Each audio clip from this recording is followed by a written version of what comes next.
A very good morning to all of you. Welcome back to my Polity Judgment series.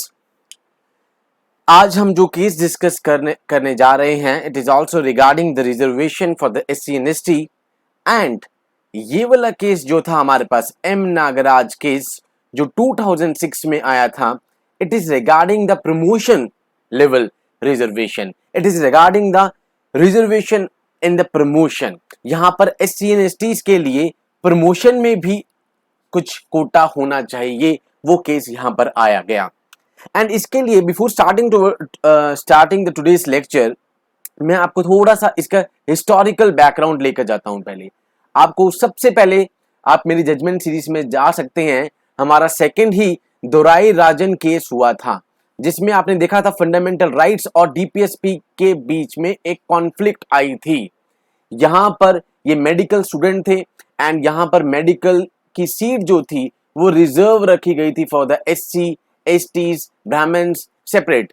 तो यहां पर दोराई राजन को admission नहीं दिया गया था, जिसके कारण उन्होंने आर्टिकल 32 कॉन्स्टिट्यूशनल रेमेडीज को यूज कर इसको चैलेंज किया था in the supreme court. And supreme court ने यहां पर कहा था कि फंडामेंटल राइट्स जो हैं वो DPSP से ऊपर रहेंगे. सो आप इस तरीके से रिजर्वेशन नहीं ला सकते हैं. बट इसको काउंटर करने के लिए उन्होंने कहा था कि हम आर्टिकल 46 DPSP का यहां पर यूज कर रहे हैं, जिसमें कहा गया है for the economic and socially advancement of the SC and STs, जो बैकवर्ड क्लासेस हैं, उसके लिए आप लॉ लेके आ सकते हैं. To bring the welfare state, welfarism of these socially advance is socially backward classes, इनके लिए आप यहां पर लॉ लेके आ सकते हैं. सो यहां पर यूनियन गवर्नमेंट ने यहां पर जो केस हुआ था उसमें कहा था कि हम DPSP आर्टिकल 46 एंड आर्टिकल 37 को यूज कर रहे हैं. एंड बट इस जजमेंट में कहा गया कि आप फंडामेंटल राइट को इससे नीचे नहीं रख सकते. DPSP से फंडामेंटल राइट पहले हैं. आर्टिकल 15, 16 यहां पर केस आया गया, that prohibition of discrimination based on the caste, sex, religion. तो यहां पर ये वाला केस था. But just after this you can go back to my second judgment in judgment series. इसके बाद ही सरकार फर्स्ट अमेंडमेंट एक्ट 1951 ले आई थी, जिसमें उन्होंने आर्टिकल 15 में एक क्लॉज 4 डाल दिया था, जिसमें कहा गया था कि यहां पर सीट्स को रिजर्व करा जा सकता है in the government colleges. Okay, साथ के साथ यहां पर 15(4) डाल दिया था, जिसको फर्दर 93rd अमेंडमेंट एक्ट 2005 में ये कहा गया कि नाउ ये प्राइवेट जो है कॉलेज या जो एडेड कॉलेज हैं वहां पर भी सीट्स को रिजर्व करा जा सकता है, except the minority institutions. Minority institution के अलावा बाकी हर जगह यहां पर सीट्स को रिजर्व करा जा सकता है. सो आर्टिकल 15 क्लॉज 4, 15 क्लॉज 5 ये हमारे पास ऐड कर दिए गए through first amendment 1951 and 93rd amendment 2005. अब इसके बाद हमने एक केस किया था इंदिरा साहनी केस, जिस केस में हमने ये कहा था कि एक क्रीमी लेयर का कॉन्सेप्ट निकल कर आया मंडल कमीशन वाला. ये कहा गया कि 50% से ज्यादा रिजर्वेशन नहीं होगा एंड यहां पर SC ST को रिजर्वेशन दिया गया. ओके, बट यहां पर economic backward classes other than this SC ST and OBCs के अलावा उनको कोटा नहीं दिया गया, जिसको फाइनली 103rd अमेंडमेंट के थ्रू ये रिजर्वेशन मिला 10% का.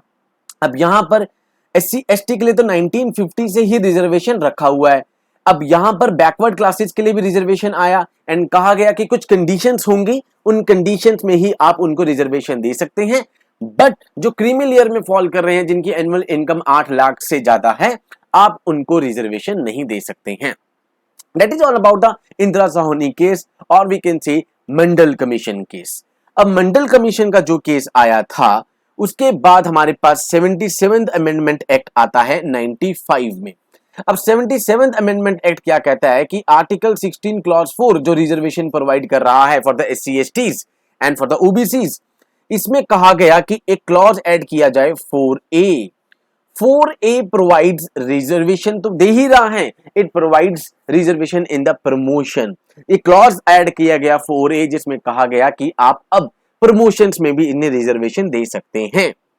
ओके, उसके बाद हमारे पास आया 81st अमेंडमेंट एक्ट, जिसके अंतर्गत 4B ऐड किया गया कि अगर कोई बैकलॉग चल रहा है तो रिजर्वेशन 50% से एक्सीड किया जा सकता है. ओके, इसके बाद हमारे पास आया 81st के बाद 82nd अमेंडमेंट एक्ट आया, जिसमें आर्टिकल 335 की बात की गई कि आपको एफिशिएंसी जो है एडमिनिस्ट्रेशन वो मेंटेन करके रखनी पड़ेगी, प्लस अगर कहीं पर क्वालिफाई मार्क्स लोअर करने पड़े कुछ कर इनके एससी एंड एसटी के लिए तो आप कर सकते हैं। एंड फाइनली हमारे पास 85th अमेंडमेंट एक्ट आता है। 85th अमेंडमेंट एक्ट क्या कहता है कि अब प्रमोशन में एक टर्म जोड़ दी गई consequential seniority, and consequential seniority की बेस पे आप प्रमोशन को होल्ड ऑन कर सकते हैं। ये चारों के चारों 77th, 81st, 82nd, 85th ये चारों अमेंडमेंट्स नागराज केस में चैलेंज किए गए, बट नागराज केस में चारों के चारों केसेस को अपहेल्ड करा गया, बट कुछ कंडीशंस लगा दी गई। यहां पर 3 कंडीशन लगा दी गई। First is the backwardness, second is the inadequacy of the representation, and the third is the 335 that is administrative efficiency या परफॉर्मेंस, कि अगर ये 3 कंडीशन होगी बताई जाएगी तो ही आपको प्रमोशन दिया जाएगा। ओके, एंड जो एससी एसटी में क्रीमी लेयर में होगा और उनके लिए नहीं है, उनको उन्होंने कहा प्रमोशन से आप थोड़ा सा अलग रखिए। सो नागराज केस में चारों के चारों 77th amendment act, 81st, 82nd, 85th चारों यहां पर चैलेंज हुए। इंदिरा साहनी की जजमेंट को भी यहां पर चैलेंज करा गया, ठीक है, जो वहां पर रिजर्वेशन दिया गया था 50% एंड प्लस जो ओबीसी के लिए रिजर्वेशन को दिया गया था। सो फाइनली नागराज केस ने अपहेल्ड करा एंड कहा कि आप स्टेट को नहीं रोक सकते हैं प्रमोशन देने से for SC and ST, but with this 3 conditions. In 3 conditions को भी आगे चैलेंज किया गया जरनैल सिंह केस में, जिसमें 2 कंडीशंस को हटा दिया गया एंड 1 कंडीशन को लगा दिया गया। So let's start the case. Nagaraj यहां पे पिटिशनर थे जिन्होंने कॉन्स्टिट्यूशनल अमेंडमेंट को चैलेंज किया aimed at nullifying the impact of Indira Sahni judgment of 1922। इसको नलिफाई करने के लिए इन्होंने पिटीशन डाली। It upheld the essence of Indira Sahni judgment, however it provided flexibility to states make a reservation for ST in the promotion, कि आप at the time of entry तो reservation दीजिए, कोई इश्यू नहीं है, बट आप इसमें प्रमोशंस में रिजर्वेशन को ना दीजिए। यहां पर यह सवाल उठा। Regarding the extent of reservation, the court said the state will have to show in case the existence of the compelling reason. State को कंपेलिंग रीजन देने पड़ेंगे कि आप किस बेस पर इनको रिजर्वेशन प्रमोशंस में दे रहे हैं। अब यहां पर 4 केसेस को मैंने आपको बताया चैलेंज किए गए। First is 77th amendment act, जिसने 4A दिया गया था। 4A says promotions in the for the SC and ST. Second 81st, जिसमें हमारे पास 4B को ऐड किया गया कि अगर बैकलॉग हो जाता है तो 50% से ऊपर भी रिजर्वेशन को लेके जाया जा सकता है। Then we have article 335, 82nd amendment 2000, अब जिसमें हमारे पास यहां पर क्या गया, जो इनका मार्किंग सिस्टम है उसके ऊपर ये आया गया and efficiency of the administration ना बिगड़े। फाइनली 85th अमेंडमेंट, जिसमें 16(4)A जो ये थी प्रमोशन वाला, इसको ही थोड़ा सा आगे बढ़ाया गया एंड यहां पर जो प्रमोशन की जगह टर्म ऐड कर दी गई कॉन्सिक्वेंशियल प्रमोशन, कॉन्सिक्वेंशियल प्रमोशन दी जाएगी। तो इन सबको इसमें चैलेंज करा गया। नाउ आर्टिकल 16(4) क्या कहता है? It allows the state to make provision for the reservation of appointments और the post in favour of any backward class of the citizen did not apply to the promotion. ये promotion में apply नहीं होगा। 16(4). This affected SC and ST employee in order to ensure that the reservation the promotion continued. यहाँ पर SC STs ने इसके बाद यहाँ पर बहुत से लड़ाइयाँ लड़ी। इन्होंने कहा कि हमारी जो कॉन्फिडेंशियल रिपोर्ट है कि वो बहुत गंदी जाती है, इसलिए हमें प्रमोशंस लेने में बहुत प्रॉब्लम होती है, इसलिए हमें प्रमोशंस में भी रिजर्वेशन चाहिए।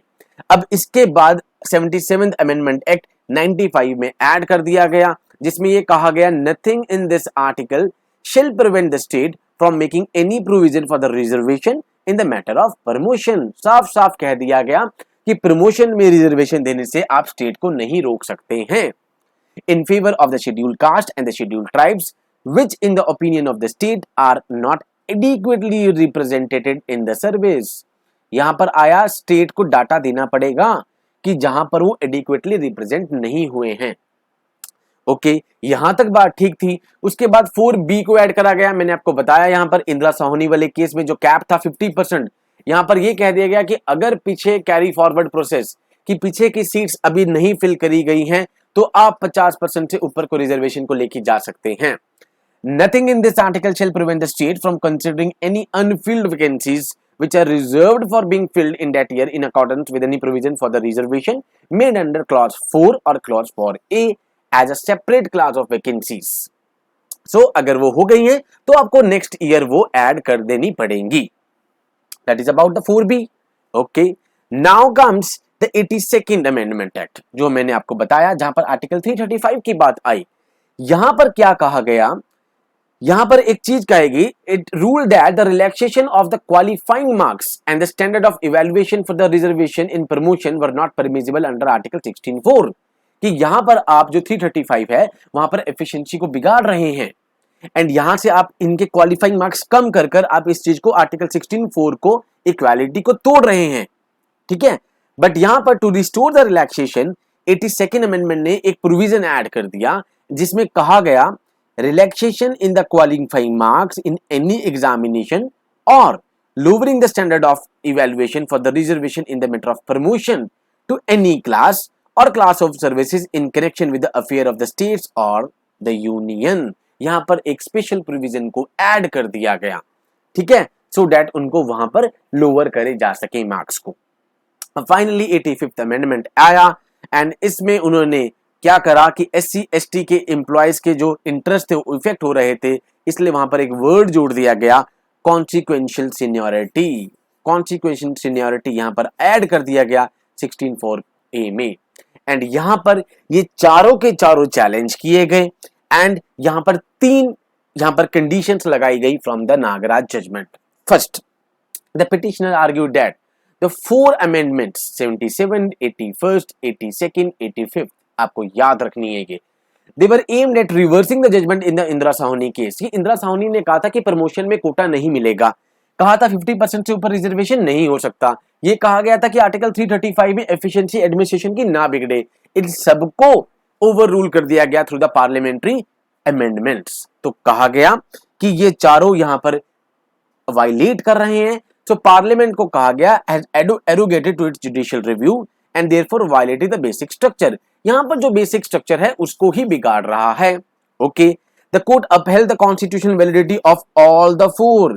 यहां पर कोर्ट ने चारों के चारों को यहां पर वैलिडिटी अपहेल्ड कर दिया।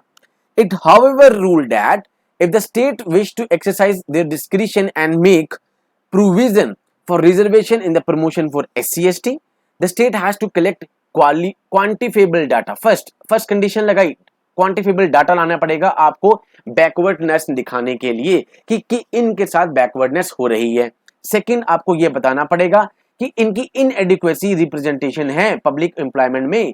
थर्ड, आपको यह बताना पड़ेगा यहां पर कि ये एडमिनिस्ट्रेटिव एफिशिएंसी जो है वो ना बिगड़ रही हो। ये 3 कंडीशंस यहां पर लगाई गई। Also, even if the state has a compelling reason, it will have to see its reservation provision does not breach the ceiling limit of 50% or obligate the creamy layer or extend the reservation indefinitely। यहां पर ये ध्यान रखना पड़ेगा कि 50% से ऊपर reservation ना जा रहा हो, ये स्टेट को यहां पर मेक श्योर करना पड़ेगा। इसके बाद जो हमारा जरनैल सिंह का केस आया, उस केस 2018 में रिसेंटली, उसमें यह कहा गया कि आपको 2 कंडीशंस हटानी पड़ेगी। First is quantifiable data. ये जरूरी नहीं है कि सरकार डाटा ढूंढ के लाए कि कौन बैकवर्ड है कौन नहीं है, आपको ये बात माननी पड़ेगी। सेकंड, ये जो आप क्लॉज दे रहे हैं कि इससे एफिशिएंसी बिगड़ जाएगी, इसको भी हटा दिया गया। Now they are left with only one factor, that is inadequacy of representation.